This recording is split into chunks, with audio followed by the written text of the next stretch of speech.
Namo tassa bhagavato arhato samma sambuddhassa. Namo tassa bhagavato arhato samma sambuddhassa. Namo tassa bhagavato arhato samma sambuddhassa. Sadhu sadhu. So today we are going to take a sutta which is kind of very comprehensive, and it has a detailed information, and it can be looked at as a summary or a comprehensive knowledge. The name of the sutta is Nibbedhika. So that means that this is penetrative, a penetrative analysis of Dhamma. Anguttara Nikaya, Book of 6, Sutta 63. So this is giving a knowledge to you which will penetrate into the reality of the world, and by that you will be able to kind of understand the reality, and by understanding the reality you will be able to get kind of moksha or nibbana, or the release from all suffering. So that is the premise of the angle the Buddha is taking. So wherever the word bhikkhus are used, I will change this to students, because everybody is a student. The Buddha students he called bhikkhus. Bante used to say students, because then we are all students. Students, I will teach you a penetrative exposition of the Dhamma. Listen and listen closely. I will speak. Yes, Bante. Those students replied. The Blessed One said this. And what, students, is that penetrative exposition of the Dhamma? And this has many repetitions, so kind of you have to be patient, but it also helps us kind of internalize the knowledge when there is repetitions. Sensual pleasure should be understood. The source and origin of sensual pleasure should be understood. So, you know, this also is very similar to the Four Noble Truths, but there is some addition to it. So sensual pleasure should be understood. The source and origin of sensual pleasure should be understood. The diversity of sensual pleasure should be understood. Diversity is the different kinds of, or how they show up, or how they manifest. That is the diversity. The result of sensual pleasure should be understood. The result of sensual pleasure is the vipaka, how it kind of comes into existence. That is the result of sensual pleasures. The cessation of sensual pleasure should be understood. The way leading to the cessation of sensual pleasure should be understood. So the first and the second are similar to the first and second noble truth. The fifth and sixth are similar to the third and fourth noble truth. So this is the pattern which is there toward the sutta. Feeling should be understood. The source and origin of feeling should be understood. The diversity of feeling should be understood. The result of feeling should be understood. The cessation of feeling should be understood. The way leading to the cessation of feeling should be understood. Perceptions should be understood. The source of and origin of perception should be understood. The diversity of perception should be understood. The result of perception should be understood. The cessation of perception should be understood. The way leading to the cessation of perception should be understood. So perceptions are very important, because everything what we kind of feel or see or hear, we first perceive. This is the way we are perceiving it. So there is a sutta also which is there for explaining that. That is Majjhima Nikaya 18, the honey ball sutta. That also is based on the perceptions. So that also is elaborated. So I'll mention that sutta in the afterwards. The taints should be understood. So what is taints? The taints is asava. So I have just mentioned an asterisk over there in the file. So that is to understand how this is translated. It is also translated as influxes, outflows, affluents, canker, mental defilements. It gives an indication of it flowing into and out of mind. So it is a kind of a continuous kind of irritation is there, say, or a continuous problem is there. Say if there is a pus is there, and then that pus, the boil is there, and that boil will give you a continuous problem, or it will give continuous kind of issue. So the taints are also in that same way, the defilements which come up in our mind. Certain times we say, oh, why did he say this to this person? Or why did I not reply to that person in this way? Or I will do this in the future, or I will do this in the, I should have done that in the past. All these things which are coming up continuously in the mind, they are the taints which are there, that are kind of inflexes are there. There are mental defilements are there. That those are coming continuously. So that has to be understood. So the taint should be understood. The source and origin of taint should be understood. The diversity of the taint should be understood. The result of the taint should be understood. The cessation of the taint should be understood. The way leading to the cessation of taint should be understood. Then kamma should be understood. The source and origin of kamma should be understood. The diversity of kamma should be understood. The result of kamma should be understood. The cessation of kamma should be understood. The way leading to the cessation of kamma should be understood. Suffering should be understood. The origin, the source and origin of suffering should be understood. The diversity of suffering should be understood. The result of suffering should be understood. The cessation of suffering should be understood. The way leading to the cessation of suffering should be understood. So there are 6 aspects which we have to understood in 6 ways. So there are 6 aspects, and each aspect has to be understood in the 6 different ways. They have to be understood. So sensual, whenever the sensual pleasure which we are talking about, they are of all the senses of the eye, ear, nose, tongue, at a tactile, and the mind. So all those senses are a part of understanding the sensual pleasure. So when it was said sensual pleasure should be understood, the source and origin of sensual pleasure should be understood, the diversity of sensual pleasure should be understood, the result of sensual pleasures should be understood, the cessation of sensual pleasure should be understood, the way leading to the cessation of sensual pleasure should be understood. For what reason was this said? There are, students, these 5 objects of sensual pleasure: forms cognizable by the eye, that are wished for, desired, agreeable, pleasing, connected with sensual pleasure. So all those things which are our senses have certain things which we like we like something to see, that the forms which are there, we like to see forms. Then we like to hear some good music or some good sounds, the good rhythm we like to hear. We like to smell perfumes or flowers or some pleasant kind of aromas which are there. Then there are tastes. We like to have a different kind of taste is there.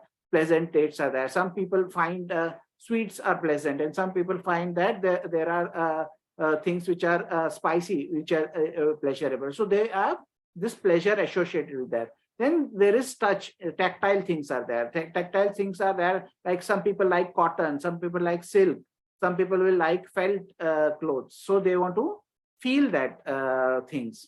Some people have, this is not mentioned, but the 6th aspect is of the mind. Some people like to think in certain ways only. Some people like to think in a way of anger. Some people want to think in a way of kind of aversion. That they don't like this, they want to think all the thoughts of aversion. Some people just want to think pleasurable thoughts. Some people want to think thoughts which are sad. So these are a way of some pleasurable things are there associated with all the senses. So when it was said, when it was said sensual pleasure should be understood, the source and origin of sensual pleasure should be understood, the diversity of sensual pleasure should be understood, the result of sensual pleasure should be understood, the cessation of sensual pleasure should be understood, the way leading to the cessation of sensual pleasure should be understood. For what reason was this said? There are, students, these 5 objects of sensual pleasure: forms cognizable by the eye, that are wished for, desired, agreeable, pleasing, connected with sensual pleasure, tantalizing; sounds cognizable by the ear, odors cognizable by the nose, taste cognizable by the tongue, tactile objects cognizable by the body, that are wished for, desired, agreeable, pleasing, connected with sensual pleasure, tantalizing. Tantalizing means they are just pulling you towards that. However, these are not sensual pleasures in the noble one's disciples. So Buddha is kind of making a distinction over here. Buddha is saying that the pleasant forms which are there, the pleasant, say there is a painting is there, that is very pleasant, that, or there is a rose is there, it's a very pleasant looking rose, that itself is not the sensual pleasure. Okay, so that is the Buddha is saying, however, these are not sensual pleasures in the noble one's disciple discipline. These are called objects of sensual pleasure. So those painting is there, or a music is there, or a smell is there, taste is there, tactile things are there. They are objects of sensual pleasure. A person's sensual pleasure is lustful intention. So the Buddha is making a very kind of a good distinction over here, that when we have that attachment, lust is what? Craving and then clinging. That all this clinging which is there is the lust for that. Why you like it, why you don't like it. So that aspect which is there in our kind of mind, or our dependent origination, what the process of dependent origination, the process of having this process of understanding or working of the mind. So there, a person's sensual pleasure is lustful intention. So the intention which is there is the reason why something is considered to be a attachment. They are not sensual pleasures, the pretty things in the world. A person's sensual pleasure is lustful intention. The pretty things remain just as they are in the world, but the wise remove the desire for them. So the beautiful things which are there will remain beautiful in the world, but our attachment to that beautiful things which are there, that is what one has to remove. That is how it is removed, by understanding that in detail. So that is also given in further, that how it can be done. And what student is the source and origin of sensual pleasures? Contact is their source and origin. So how is contact source and origin? When you see an object, when I see a kind of a figure which is made like the six are somebody has made, when I see this, what would happen is, there is I, there is this object, and there is light, and the meeting of the three, there is a I consciousness is there. So all these three meet, and that will become a contact. Then a feeling arises. The feeling is pleasant or not pleasant or neutral. Based on this feeling, there's a craving is there. I like it or I don't like it. When this is there, then there is clinging is there. Clinging is there for why I like this thing or why I don't like this thing. Because of that justification which is running in the mind, that is a habitual tendency. Your habitual tendency get activated. How is that? If I look at a good painting, I want to say buy that painting. So that is the habitual tendency. Or I want to take a photograph of that painting. So that will be your habitual tendency. Because of the habitual tendency, the birth of action will come. So you will take out your camera or your mobile and take a picture. Now, because of this habitual tendency, the birth of action has come. Because there is a birth of action, there is a death of action. So that photo has been taken and that cycle has been completed. Now, you may have desire for another photo or another painting or another beautiful object. So that is all sorrow, lamentation, pain, and grief, which is based on this cycle. So that is the reason, because of the contact, this has originated. And what is the diversity of sensual pleasures? So what are the different kinds of sensual pleasure? Sensual desire for forms is one thing. Sensual desire for sounds is another. Sensual desire for odors is still another. Sensual desire for taste still another. Sensual desire for tactile objects still another. This is called the diversity of sensual pleasure. So as I had explained, that each sense base which is there will have their own object which one is attached.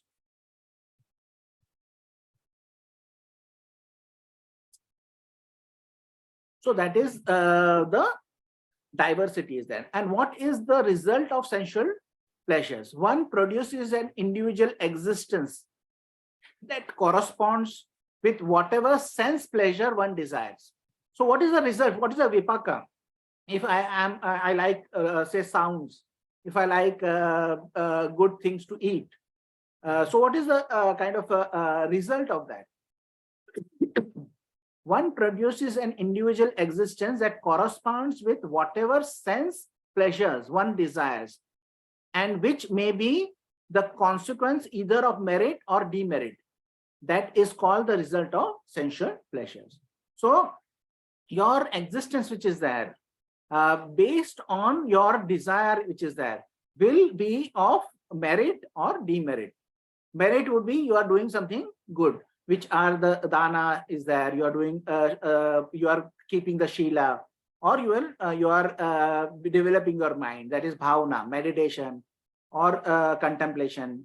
So this is the development of the mind. So you do certain things which are related to this, then that will become a meritocracy.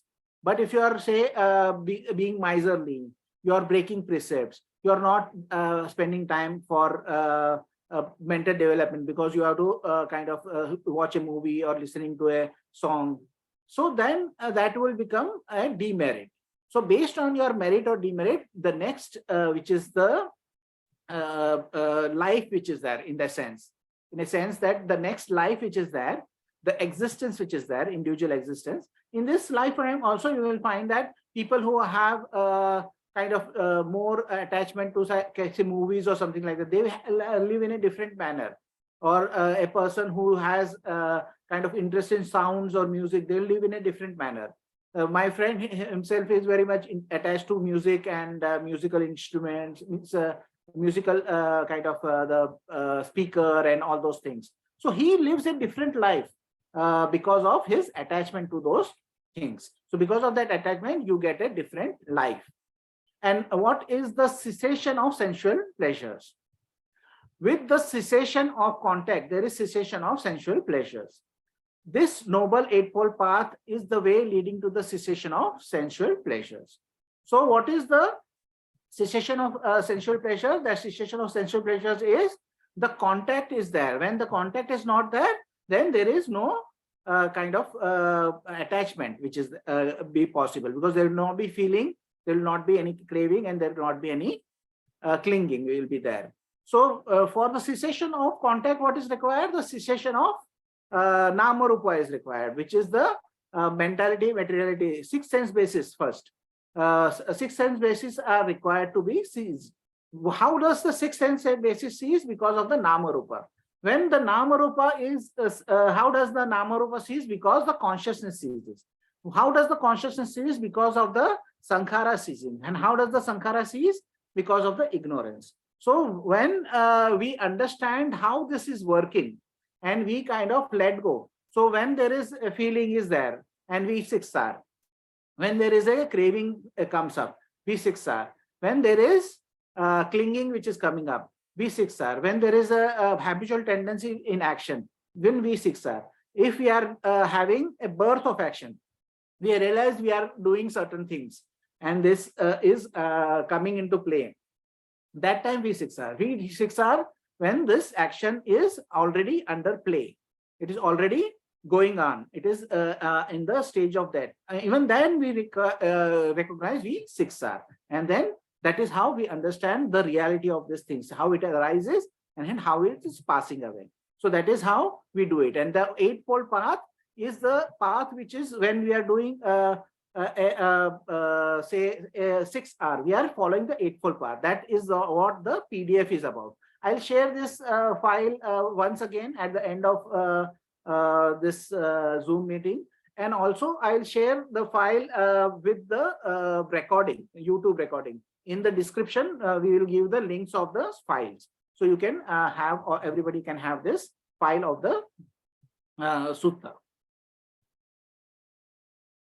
So the eightfold path is normally mentioned as right view, right intention, right speech, right action, right livelihood, right effort, right mindfulness, and right concentration. But Bhante Vimalramsi had kind of refined this, and going beyond right and wrong, he said harmonious. So and then he changed the words or the translation. So harmonious perspective. So how we are looking at everything. We are looking at it with a smiling mind. We are looking at it with a let go mind. We are looking at it with a never mind mind.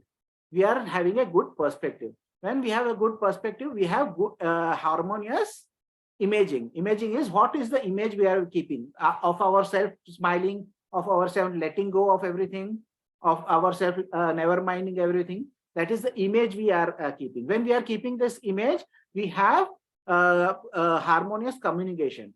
How is the harmonious communication? How we communicate with ourselves and how we communicate with others. That is a harmonious communication. When the harmonious communication is there, harmonious movement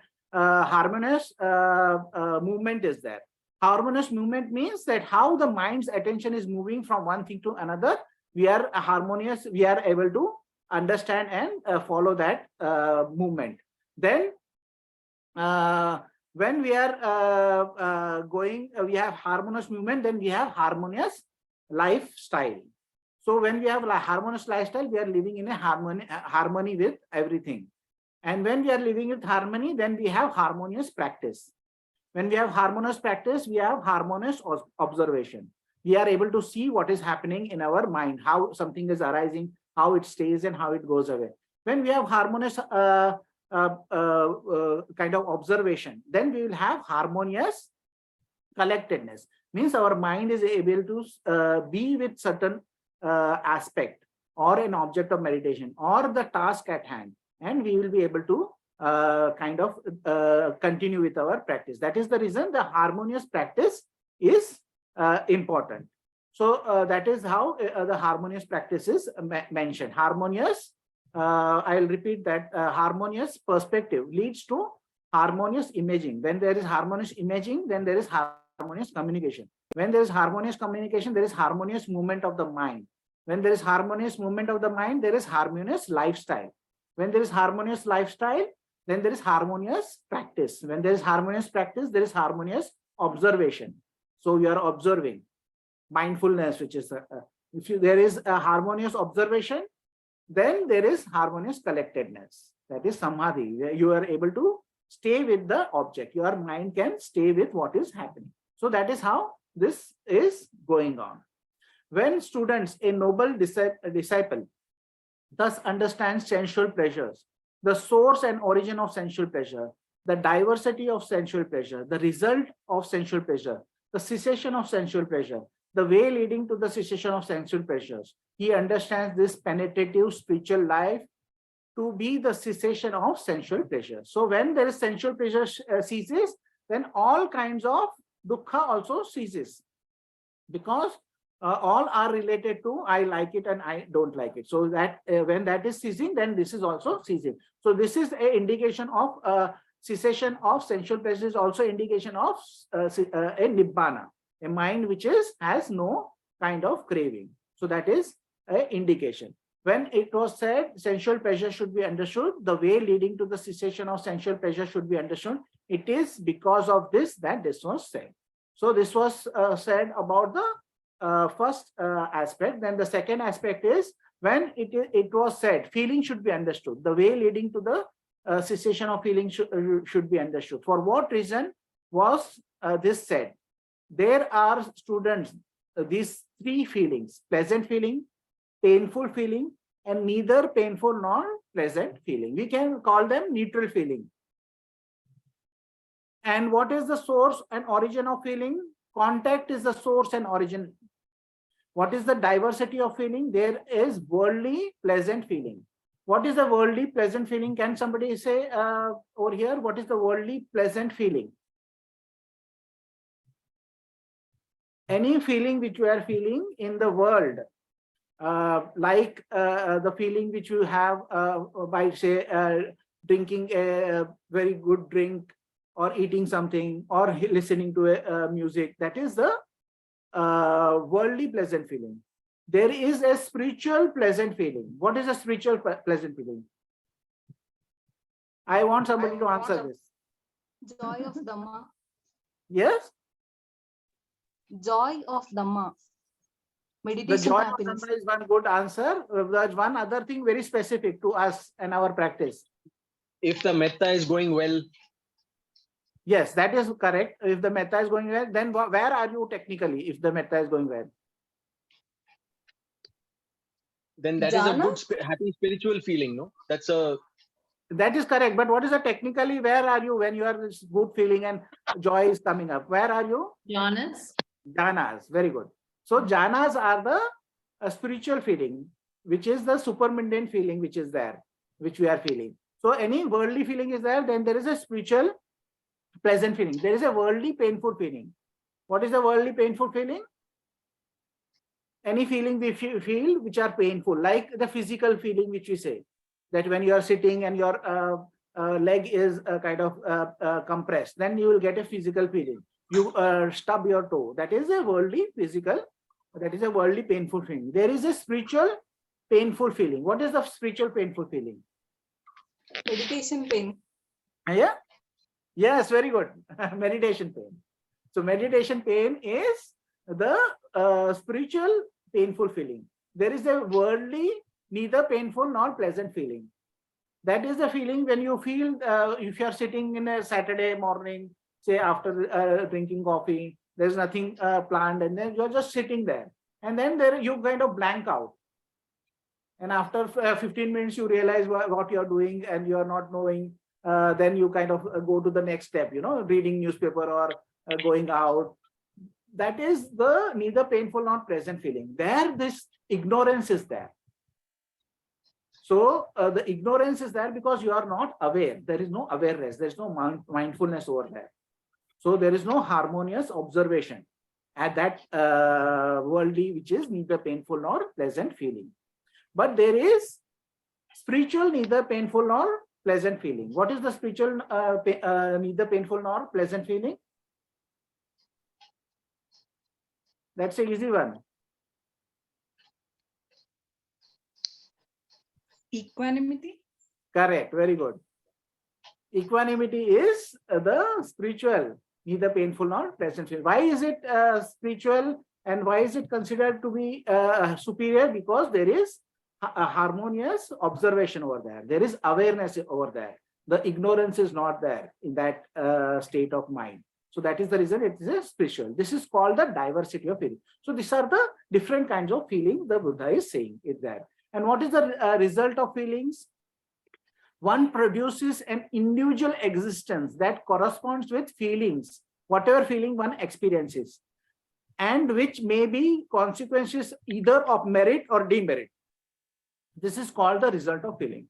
So what are the results of feelings? Is worldly feelings are there. Say if you are doing good things, say if you are doing dana, there is a pleasant feeling you feel.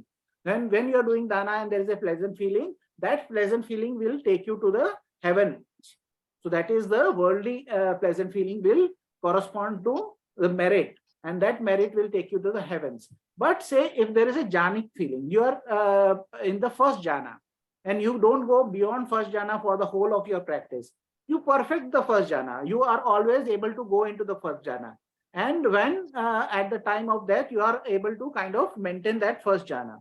So at that point of time, you will go, when you are passing away, you go to the corresponding Brahma Loka, because that merit which is there corresponds to your meditation feeling of first jhana. So that is the reason. In Burma, Rangoon, I think, I don't know what it is called currently. So Bante was there, and over there they used to believe that anybody has an experience of first jhana, even once in the lifetime, he will be earning so much merit because of that one experience that he will surely go to the Brahma Loka corresponding to that first jhana. First jhana also has 3 Brahma Lokas. One is that you have experience of first jhana, which is basic, not very deep. And the second is middling experience. It's not very basic also, it is not very advanced also. So that experience, there is another Brahma Loka, which is higher Brahma Loka. Then there is a third thing is that you are a mastery of the first jhana. So if you are a mastery of first jhana, then you will go to the Brahma Loka corresponding to that. So if you are in Arupa Janas, then you go to the Arupa Janas in that corresponding. So that is linked to the feeling which you are having, you are experiencing. So that is how there is diversity of feeling, and that is the result of the feeling is that.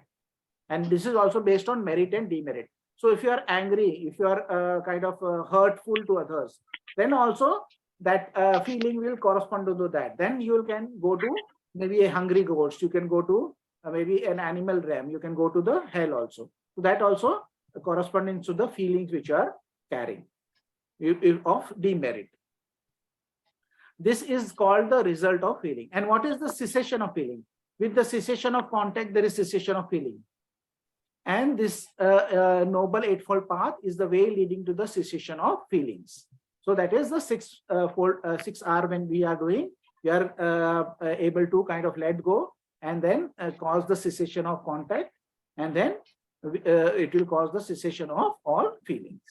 When students, a noble disciple, thus understands feeling, the source or and origin of feelings, the diversity of feeling, the result of feeling, the cessation of feelings, and the way leading to the cessation of feeling. He understands this penetrative spiritual life to be the cessation of feelings. When it was said, feeling should be understood, the way leading to the cessation of feeling should be understood. It is because of this that this was said. So when your contact is not there, then there is no feeling. When there is no contact, because of the corresponding ignorance going, ignorance goes, then the sankharas goes, then the consciousness or vijnana goes, then the nama rupa or mentality materiality goes, then six sense basis goes, and then there is no contact. So in this same way also, this leads to the ending of the whole mass of suffering. When it was said perception should be understood, the way leading to the perception should be understood. For what reason was this said? There are, students, the 6 perceptions: perceptions of forms, perceptions of sounds, perception of odors, perception of taste, perception of tactile objects, perception of mental phenomena. And what is the source and origin of perceptions? Contact is the source and origin. And what is the diversity of perceptions? The perception of forms is one thing. The perception of the perception of forms is one thing. The perception of sounds is another. The perception of odors still another. Perception of taste still another. The perception of tactile objects still another. The perception of mental phenomena still another. This is called the diversity of perception. So these are the different kinds of perception one will be able to experience. And what is the cessation of perception? With the cessation of contact, there is cessation of perception. This noble eightfold path is the way leading to the cessation of perception. So how does perception come into being? When there is a contact, there is a feeling. When there is a feeling, there has to be perception. So when there is feeling, consciousness and perception are co-joined, not disjointed. So you cannot say that I was unconscious, but I was feeling and I had a kind of perception. You cannot say I had perception, but I was unconscious. You cannot say I was feeling it, but I was I did not have consciousness.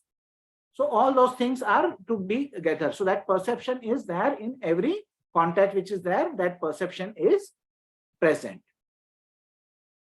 And when we are working in this way, that perception kind of is, when we let go and we kind of ensure that that is ceasing.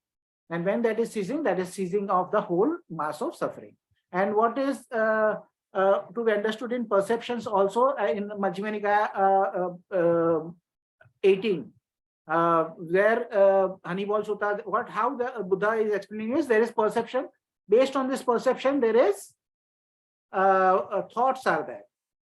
I like it, I don't like it, why I like it, I don't like it. Based on these thoughts, there is mental proliferation. So all those things, thoughts which are there, clinging is there. That based on that clinging, then there is a aversion is there, or there is a clinging is there. And based on that, there is fights which are going on. There is taking off of the rods, there are quarrels and all these things. So all this perception is very important in the way we are behaving. So when we are letting go of that contact, we are not having perception, and then we are having the cessation of this whole mass of suffering. So then also this is the same process which is functioning. The taint should be understood. The way leading to the cessation of taint should be understood. For what reason was this said? There are students, these three taints. The taint of sensuality. Sensuality means how we can sense things. Then the taint of existence. Existence is samsara or the prabhacha, we say. We are there existing. So that is also a taint. And the taint of ignorance. The taint of ignorance is because it is perpetuating. It is manifesting. All the time, these things are manifesting. Sensuality is manifesting every time. The existence is manifesting every time. The kind of ignorance is there. That is manifesting every time. And that is continuing. And that is the reason we have to take this practice into our daily life. That's the reason the never mind game, which is there. Sister Kema is kind of promoting now, the never mind game, is a way of siksaring. But she's kind of making it more clearer and more easy to implement. So she says, when you have recognized your mind is doing something unwholesome, you never mind, relax, re-smile, and return. And that game has to be played again and again, because these are an outflow which is happening again and again in our life and in our daily life. Our hindrances are always arising. Because our hindrances are always arising, we have to also let go of those hindrances always. And by doing siksar throughout the day, we will also improve our sitting meditation, we'll improve our understanding, and we will also improve our insights. Certain times you will let go and say, oh, this was something which I had a certain attachment which I did not need to have attachments. So certain things I kind of, you can notice is that everything is based on ego, you know. So if even if somebody is trying to open a jar of bottle in a kitchen, if there are three people, one person is taking a little bit more time. The other person says, no, give it to me, I'll try, I'll do it, because that is an ego thing. You are not able to do, I'll be able to open the jar. So just opening a jar of bottle or cap can be an ego issue.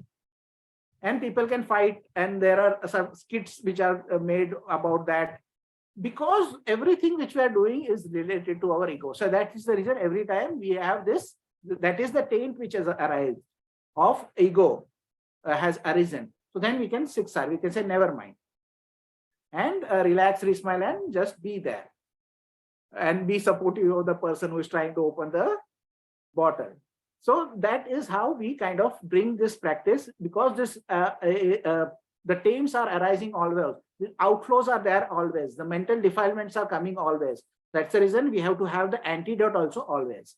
So as the corona is changing, they are making different antidotes to that. So there is one this is there, then they make an antidote. In the same way, we have an antidote for all the outflows, all the defilements which are coming out of our mind. That is the siksar. So recognize or say never mind, relax, re-smile, and return. So we can continue our practice all the time. So these are the taints which are there, of existence are there, of sensuality, of ignorance, which are there. These are the origin. What are the origin of these taints? Ignorance is their source and origin. So the origin of the taint is ignorance, not knowing one does things which are unwholesome. And what is the diversity of the taints? There are taints leading to hell. There are taints leading to animal realm. There are taints leading to the realm of affected spirits. They are also called hungry ghosts. There are taints leading to human world. So based on your taints, you can come back in the human world. There are taints leading to the Deva world. This is called the diversity of the taints. So these are the diversity of the mental defilements, which kind of take you over there in the samsara. It is taking you on the circle of samsara to different places. It can take you to the highest of heavens, and it can take you to the lowest of the hells. So, and then whole process starts. One interesting story about Buddha. I think this was one of the suttas. This was a very good story. The Buddha said is, how does this circle work? So somebody has nothing. Okay, he is born in a poor family. He thinks I have to do good. He does dana. He keeps the sila. He kind of works on mental development. And then because of his merit, he's reborn as a king. Okay, when he's reborn as a king, he has to do certain. To do? I think there is a. I will have to maybe mute this. Then what he does is, because he's a king, he has to give certain orders to kill because the person has killed somebody, or when he is robbed, he has to give the order to cut the hand. So all these things, order he has to give. Because of that, he accumulates demerit, and then he goes to hell. So again, then he comes back on the circle, and he ends up as a world ruling king. And again, he has to do certain things, and then again he comes back to hell. So this cycle keeps on going. So all these states are taking us to different existences.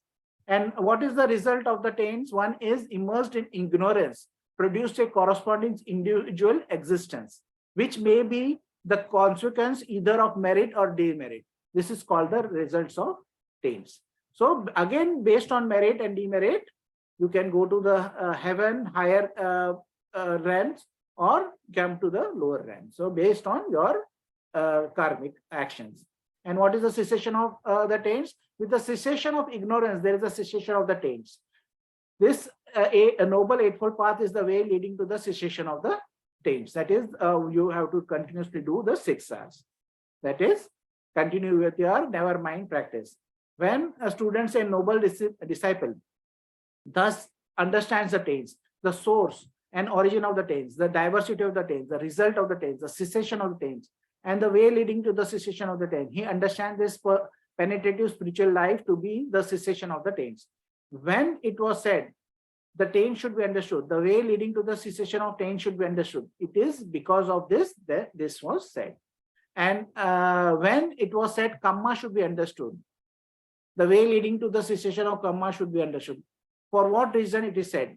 It is volition, students, that I call kamma. For having willed, one acts by body, speech, and mind. So volition has to be there to means classify it as kamma. So by willing, okay, by having willed, one acts with body, speech, and mind. Okay, and when he acts with body, speech, and mind, that is the kamma he is creating. So one, the first Buddha Pada verse is mind is chief, mind made are there.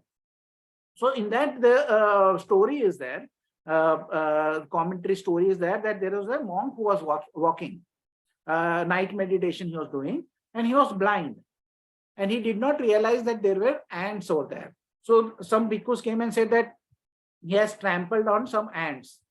How can he be an arahant and be the cause of death? So the Buddha says that he is a person who is born blind. He is unaware of the existence of ants, and thus he has no intention of killing. Thus there is no karma, karmic action he has created. So how this is there? Because the volition was not there to kill. So in Vinaya also there is a specific conditionality. If a bhikkhu is considered to be have considered parajika, that is murder of somebody. So how it has to be there? There should be a living being. There should be a living person.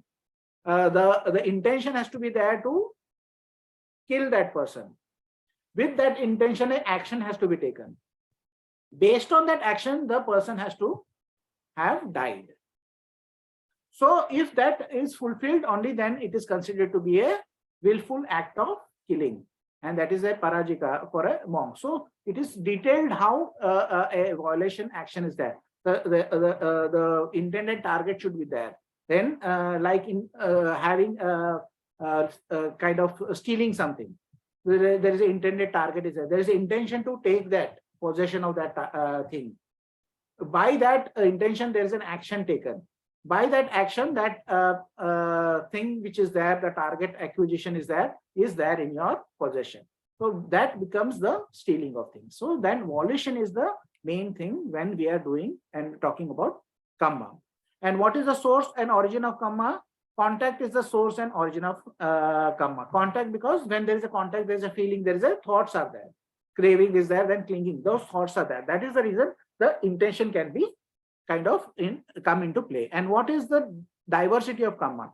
There is karma to be experienced in hell. There is karma to be experienced in the animal realm. There is karma to be experienced in the realm of afflicted spirits. There is karma to be experienced in the human world.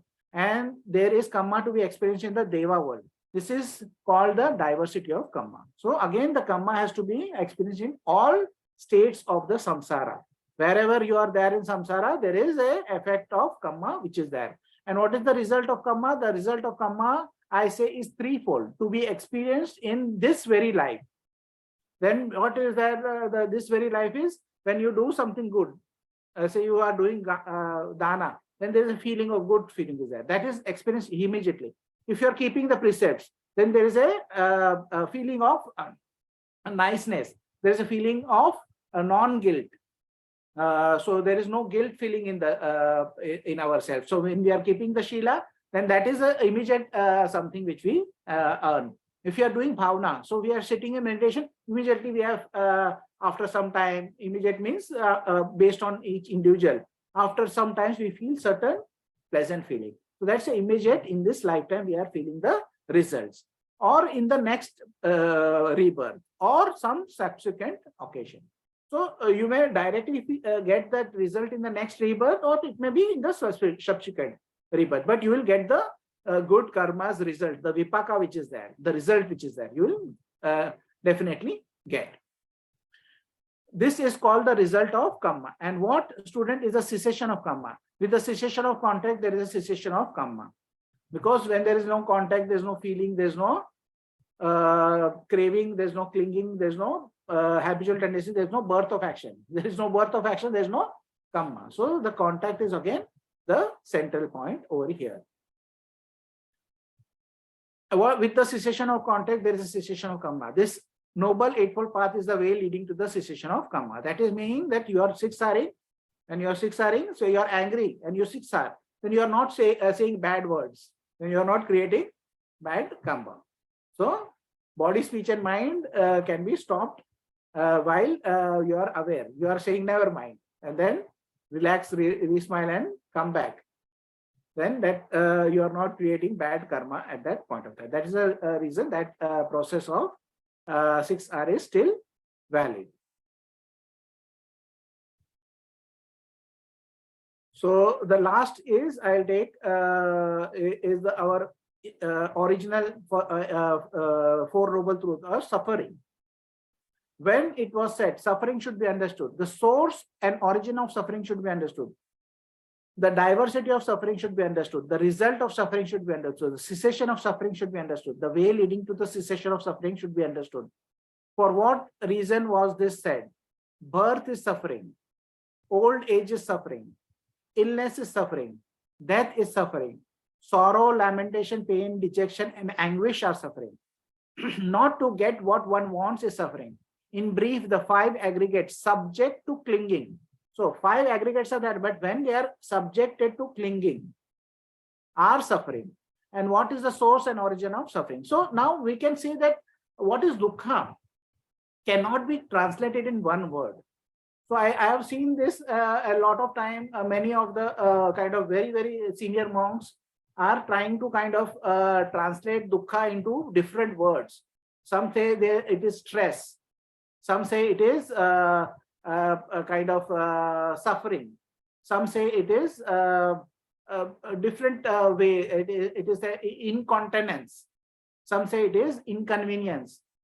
So that is all part of suffering. I cannot say that any of these are not a part of the suffering. They are all part, but they are just a part of the suffering. Their suffering is comprehensive. So the Buddha is saying the birth is also suffering when you are getting born. By chance, I saw a documentary in, I think, Discovery Channel about how a child who is there in the womb has to suffer a lot. It has to be cramped. It has feeling which has coming. It has to kind of defecate over there in that womb. And that same things which has defecate, he has to again consume. So all this suffering, you cannot even imagine that suffering in the womb a person is facing. I could not imagine that how a womb in the womb the baby kind of has to suffer all these things. He has to suffer with light also. If light is there, he can hear the sounds. So he has to suffer with sounds. So there's so much suffering which is there just in the process of birth. So the one of the suttas, Karniya Metta Sutta said that if you follow this, you will not have a birth in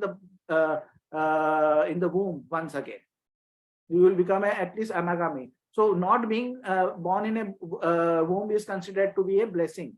So so birth is suffering, old age is suffering, illness is suffering, death is suffering. Can anybody say anything of this is pleasurable, or they would want it?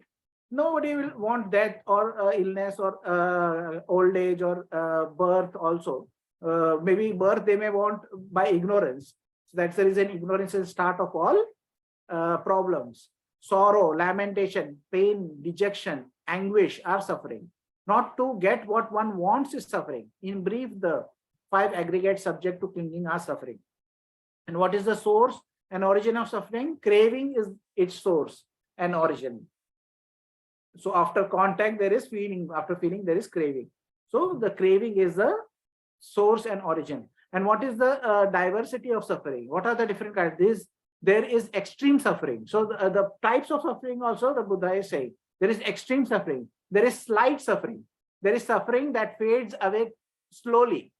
Means it will take a long time to fade away. There is suffering that fades away quickly. Like some children, you know, they are crying, then again they are laughing after some time. That goes away quickly.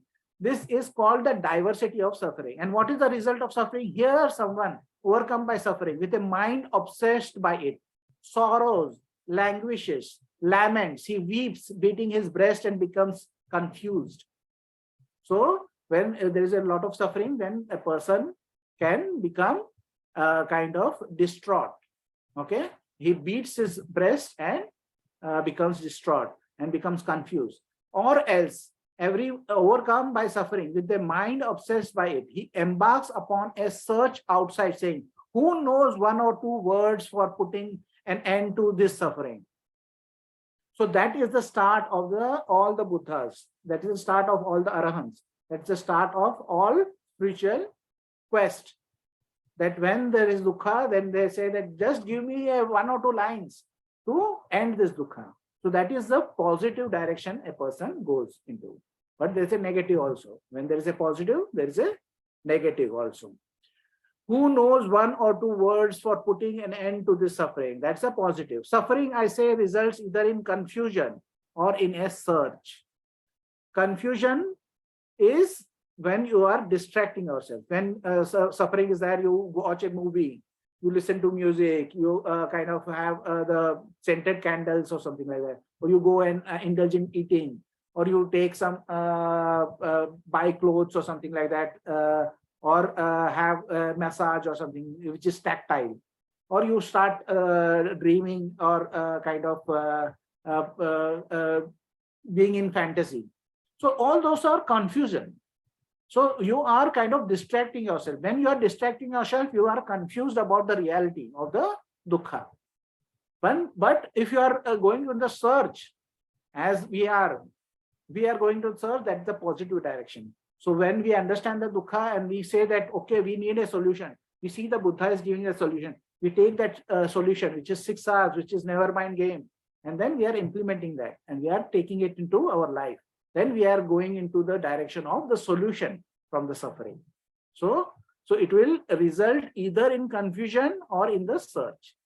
So when we are doing the search, we are doing the positive thing. This is called the result of suffering. What is the cessation of suffering? With the cessation of craving, there is cessation of suffering. So again, this is the breaking of the dependent origination chain. When there is no craving, then there is no clinging then there is no habitual tendency, birth of action and death and sorrow, lamentation. So everything ceases. So that is the ceasing of the whole mass of the suffering.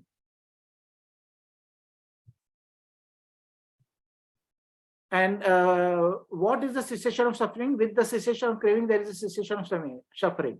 This noble eightfold path is the way leading to the cessation of suffering. So that is leading to the cessation of suffering. So when students, a noble disciple, thus understand suffering, the source and origin of suffering, the diversity of suffering. Source and origin and diversity could be the kamma and vipaka also. And a four noble truth added is kamma and vipaka. Understanding kamma and vipaka. The result,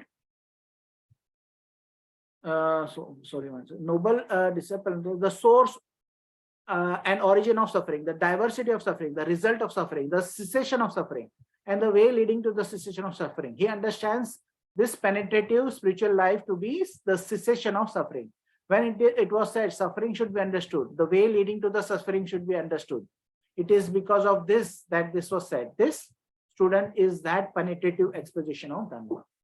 So this is the Dhamma which is teaching you how to kind of penetrate into the whole mass of suffering.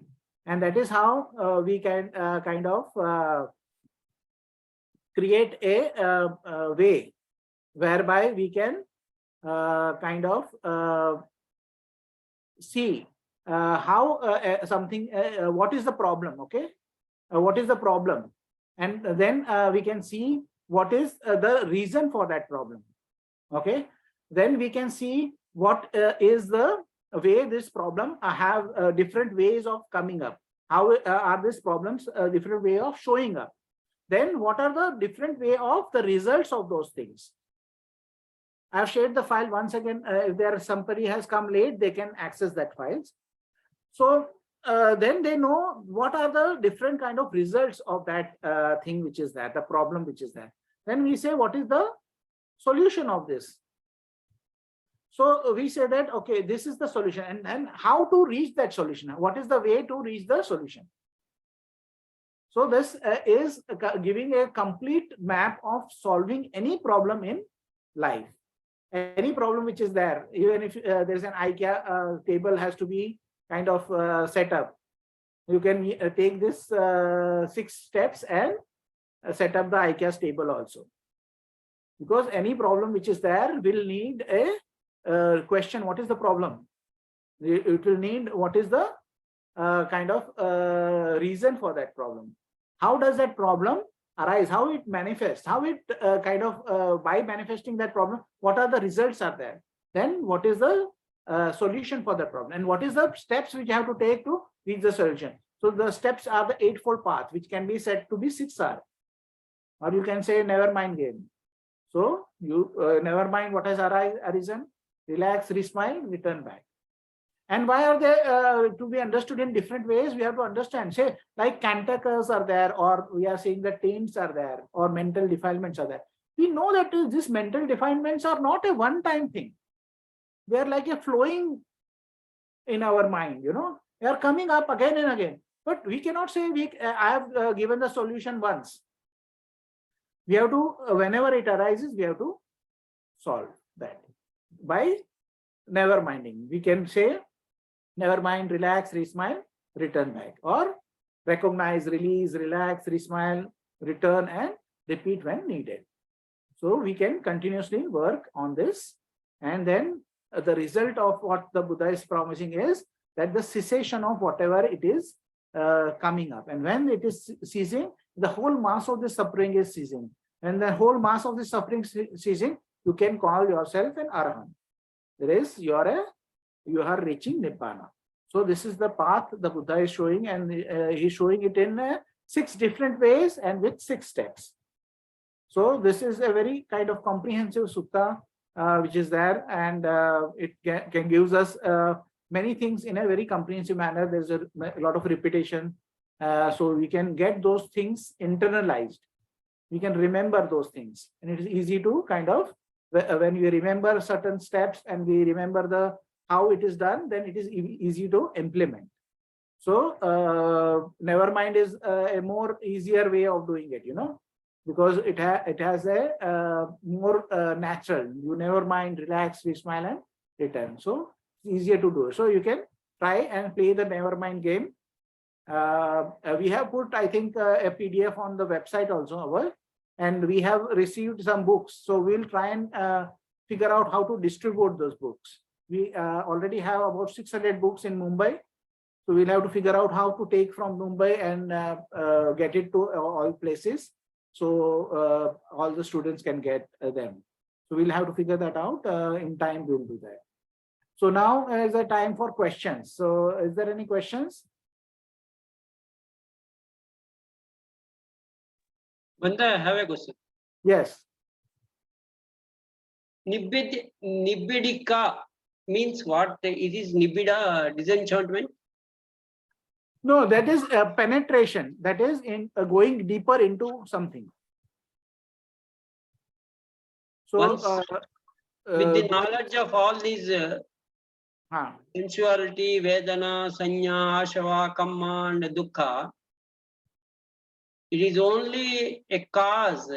The vision of these particular, the knowledge of these particular things will lead you to the nibbida.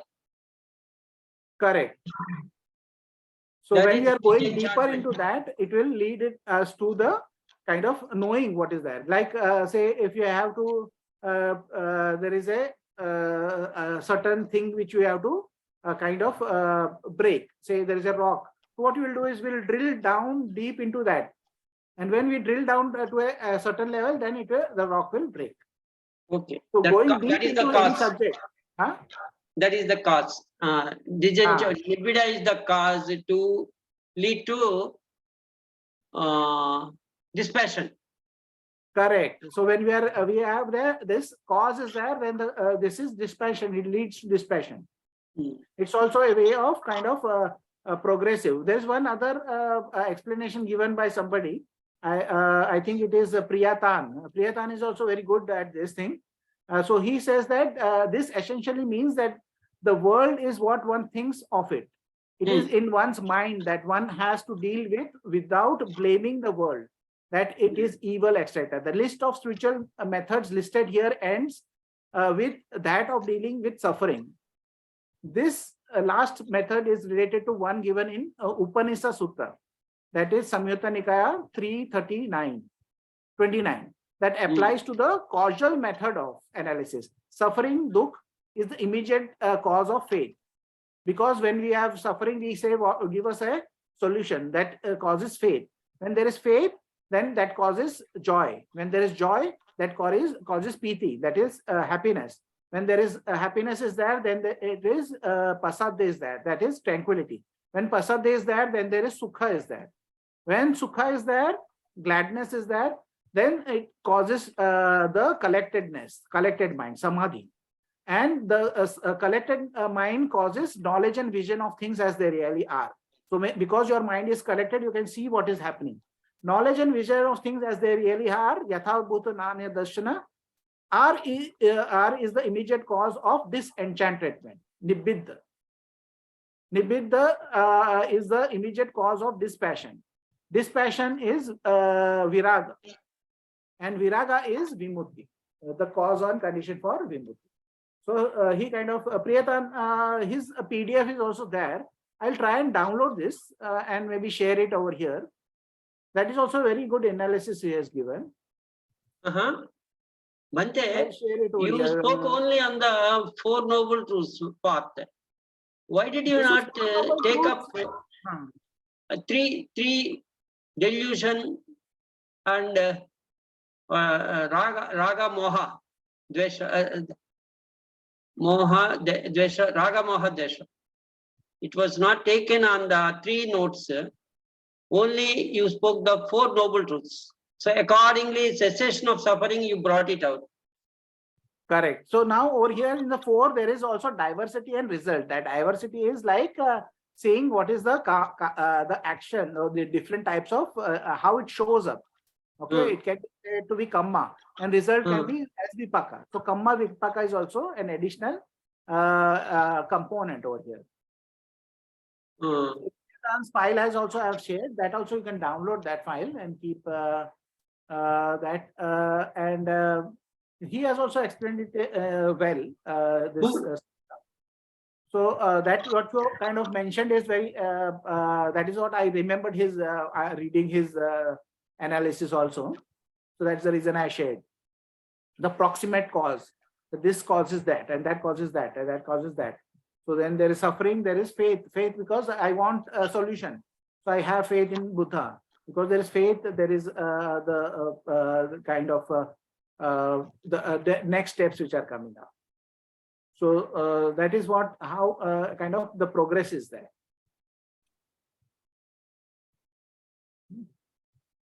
So any other questions? Yes, Bhante, can I ask a question, please? Yes, yes. Bhante, you had mentioned that Bhante Vimalaramsi has refined the eightfold path in his own way. Rather, he has explained it in a more refined manner, using the word harmonious, and it's also there in the book Life is Meditation, Meditation is Life. I was reading that. Correct. There is. Could you please explain it in as simple a manner as possible? Because there sometimes seems to be a lot of overlap. One thing seems to also be the other one. Another one also seems to be the one thing. If you know what I mean. So correct. So Bhante was very kind of simple in an explanation. Why he says harmony is because there is a balance always required. In your practice, there is a balance required. Okay. So that is why the Bhante is saying that it has to be harmonious. It has to be in balance. When you are saying black and white, right and wrong, then I am wrong and you are right. That is a different kind of mindset. Now there is no spectrum of possibilities. So there is no spectrum of different way of doing this. Now, when we are saying harmony, there is harmony means there is a balance which has to be created. So that is why he starts kind of discards right and wrong and bring us harmonious, because the harmony has a lot of scope, and harmonious has a lot of refining also is there, and it is not black and white. It's not switch on and off. So that is the reason harmony is there. He brings up perspective because that is how we kind of see everything. So his starting point is the sea. Say if I have this glasses, if I put the glasses and it is colored, they are green colored glasses. That would be my way of looking at everything. Even if I see a white wall, I will see it as green. So that is what you have to have developed the perspective. The perspective is of harmony. The perspective was of say smiling, to keep a smiling mind. Okay. That is the perspective. Because of that perspective, you have to have an image that is harmonious image. So you have to keep an image of yourself, a smiling person who is smiling and being kind of always smiling. That is the image you cultivate. When you cultivate that image, then what would happen is the communication which is there, which you communicate with yourself and which you communicate with others, is with that perspective in mind of smile. So you smile at your arising kind of hindrances. You kind of smile with others who are giving you trouble. So that is the because of your harmonious imaging, you have harmonious kind of the what you say the harmonious communication. When there is harmonious communication, there is harmonious movement of the mind. So you recognize how your mind's attention is going from one thing to another, and you be in harmony with that. Be with whatever is not about smiling. You let it go and be your mind, bring your mind's movement to the smiling. When you are doing that, there is a harmonious lifestyle. The life you are living will be harmonious. So how your day-to-day actions are there in harmonious. When this harmonious action is there in day-to-day life of smiling and being smiling and meeting everybody with a smile, then your practice will be kind of the harmonious. So there is harmonious practice. So you will smile in your practice. When you are smile in your practice, you have harmonious observation. So you will be able to see what is happening in a harmonious way. When you are able to see, then you have harmonious kind of observation. When you are harmonious observation, you have harmonious collectedness. That collectedness is being able to watch and stay with what you are watching. So if you are doing reading, you can be staying with reading. If you're doing your walking, you can be with your walking. And that is a higher state of mind. Being collected means being able to stay on an object of observation or meditation. So that is how this harmonious eightfold path is progressive. But it starts with one is there, then I can explain it in a view also. If there is a harmonious, you have right view, then there is right intention.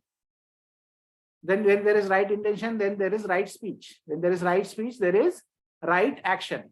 When there is right action, there is right livelihood. When there is right livelihood, there is right practice. When there is right practice, there is right mindfulness. There is right mindfulness, there is right concentration. So that also we can say is one flows to another. So if Buddha is saying that if you take care of the one, then the next will be automatically coming. It will develop. So you keep the perspective correct, you keep the harmonious perspective, and then the harmonious kind of imaging will automatically follow. And we have harmonious imaging, then harmonious communication will automatically flow. When the harmonious communication is then there is harmonious movement of your mind. Harmonious action also you can say. You can say whatever action is there is in harmony with the smiling. And then your life style is harmonious. So that will kind of flow, one thing will flow to another. So the actions which are, sometimes we are seeing eightfold, I cannot develop 8 things. That's too much for me, you know. I can develop say 1 or 2 things. So let me give break this into Dana Shila Bhavana or Shila Samadhi Panya, and I'll do only Shila, or I'll do only Samadhi, or I'll do only Panya. So that is not how it can be done. If one is done, then the rest of the things will also get developed. Bhante, you are saying that all these have to flow. But essential thing is Kamma energy has to flow. Afterwards, the Chitta will flow. And then Bhava will be grasped. Yes. So first that is has to be there. That has to be compulsory. Compulsory, yes. So that's the reason many people come to this practice also, they don't kind of develop, or they don't kind of understand. Basically because they don't have this karmic thing, energy which is there, which you are talking about. So we have to see that there is a diversity of many people which are coming. So in the teaching also there is very diversity is there. We can say that the result is that different. Some people will understand fully, some people will understand partially, some people will not understand. There is diversity is there. So based on that diversity, there are results are there. Some people will benefit a lot, some people will benefit a little, some people will not benefit. So in that way, we can calculate in the teaching also. This 6 steps can be applied and kind of looked at it. Bhante, my doubt is when these things are flowing and karmic energy is essential for any state we are going to acquire. So what will happen at Asana Satta Ralam? The people are sitting Asana Satta. Asana Satta Ralam. Ralam is also, that is also conditional Ralam. But there is only no Chitta, only body will be there. So in that, that is the reason there is no mental development possible. If you remember, the Buddha is talking in one of the suttas, the first sutta, the Dhammachakra, that he says Alara Kalalama. Where is Alara Kalama? So he said, oh, he has passed away and he is there in the Arupa. I cannot teach him. Then where is Udakarama Buddha? Oh, he has also passed away. He has also gone into the Arupa Loka. So there is no teaching because there is only mind is there, body is not there. So there you will not be able to develop. You can develop in any of the Brahma Loka also. If you are but you Brahma Loka, you have body. Subtle body, but you have body. But only body is there. Chitta will not be there in Asana Satta Ralam. That is the 5th Ralam, I think. So that realm, there is no Brahmas, consciousness, there is no movement of mind. Yes. Even there is a one small, so slight movement of mind, you are falling away from that. There also there is no development possible. There is a Devaloka where there is no movement of mind. So even if there is a slight movement of mind, the person will go into a different realm. It's not Devaloka, it is a Brahmaloka. So Fifth loka. So that is how different lokas which are there are development not possible. And there are certain lokas where you can have development of the mind, because you need to have a body to kind of understand those concepts. Okay. Okay, then any other questions, or we can share the merits? Yeah.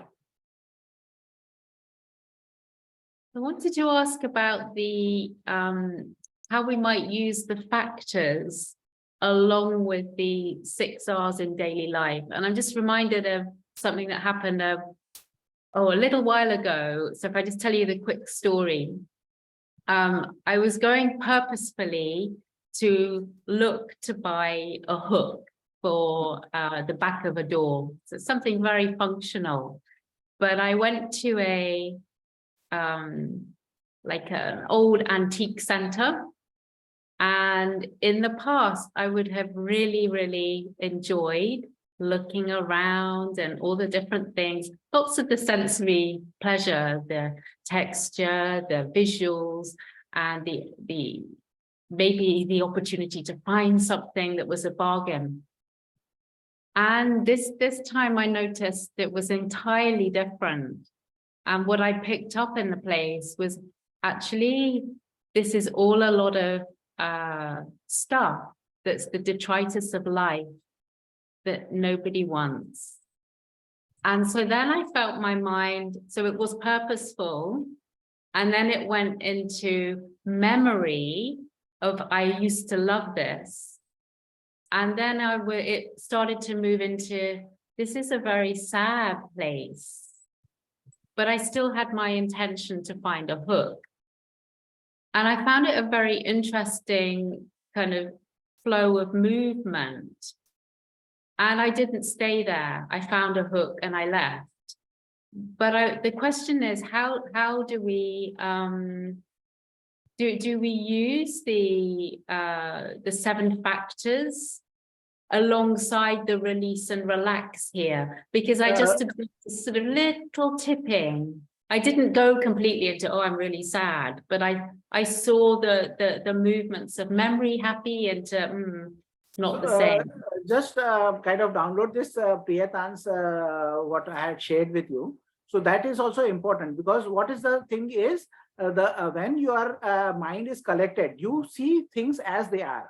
So you saw that those are things which are there, which are discarded by somebody. These are the things where somebody had, and they now don't need it, or they can't possess it. Okay, they have passed away, or they had bankruptcy or something like that. That is seeing things as they are. When that is there is disenchantment. Mm-hmm. So I that was is the completely disenchanted. So that is the thing which you feel as sadness, you know. So that disenchantment is there. Then there is the next stage is dispassion. You see as this are there that your mind is not kind of vibrating. So it's very calm. That dispassion is there. So if it is there or not there, it does not matter. If it is there also, it does not matter. And if there's the vibration, is that where we would use the 7 factors? It's a much more comfortable place, dispassion. Okay. So and then there is a kind of release. Release means you are let go of those things. Okay. And then one way of the Buddha is explaining in Samyutta Nikaya how the factors of awakening goes. You start with mindfulness. You are mindful of what is happening. When this mindfulness is there, your investigation is can become will automatically start. So this is my craving is there. This is I like it. I don't like it. Your investigation is going on automatically. When you are mindful, the investigation starts. When your investigation is there starts, you have controlling of your energies. Okay, you have you control energy. If it is more, you kind of put in relaxation. You remove the energy. If it is less, then you put in energy. That energy balance is coming. Okay. Now, when there's energy balance, there is happiness is there. There is joy is there. Now, joy is there. Then there is a tranquility in the body. When there is tranquility in the body, the mind is kind of collected. It's samadhi is there. When the mind is samadhi, there is equanimity. There is balance comes up. So this thing, which also, as I explained in the eightfold path, in Buddha is also explaining for the factors of awakening also. That if you are mindful, you don't have to volitionally say that I want to develop investigation of the mind. It will automatically develop. If your investigation of mind is developed, your balance of energy will automatically develop. You don't have to volitionally say, I want to develop the balance of energy. When that is there, the PT will automatically arise. You don't have to say that my PT has to arise. When the PT is there, tranquility in the body is automatically arise. Passaddhi is already there. PT is there, then Passaddhi comes. When the Passaddhi is there, their Samadhi is there. Samadhi is there, then there is equanimity. It develops. So you have to allow it to develop. That's the reason people say that I did not know any of this concept, but I have progressed. Because you don't need to know about the concepts. It develops, it kind of develops on its own. So one is developed, then the next, the cause and condition for the next thing to develop is opened up. So you are seeing that in action. When you go to that shop, there is a sensory impingement is there. Then you are able to kind of see the wisdom in your past and now, and the reactions which are there. Then you are able to kind of be dispassionate about it. So that's a little bit of sadness you are feeling of that state of mind. Then you will have balance also. So you got what you wanted and you left. You did not spend time and kind of were not even lamenting about everything. Oh, this picture frame could have been of a grandma, and this should be. So that is also a different kind of a thing. So you had a balance come up. So you took what you wanted and you left. So that is the harmonious lifestyle. So you do what is required to be done, because that thing which is there, the beautiful hook is there. That is not the craving. The beautiful things will remain the beautiful, but your attachment to that hook is that. If you don't have attachment, you take it as a functional, then it will still remain a beautiful cabinet or wherever it is used, and but you will not be still attached to it. So it will not become an unwholesome purchase. It will not become an unwholesome obsession. It will not become an unwholesome action. Because it has been through a perspective of wisdom, it has been done. Okay. Thank you, Banji. Okay, then we'll share the merit. It is already, I think, 1.5 hours. It's a long session. So we'll share the merit. May suffering ones be suffering free, and the fear struck fearless be. May the grieving shed all grief, and may all beings find relief. May all beings share this merit that we have thus acquired for the acquisition of all kinds of happiness. May beings inhabiting space and earth, Devas and Nagas of mighty power, share this merit of ours. May they long protect the Buddha's dispensation. Sadhu, sadhu. Thank you, Bante. Thanking you all.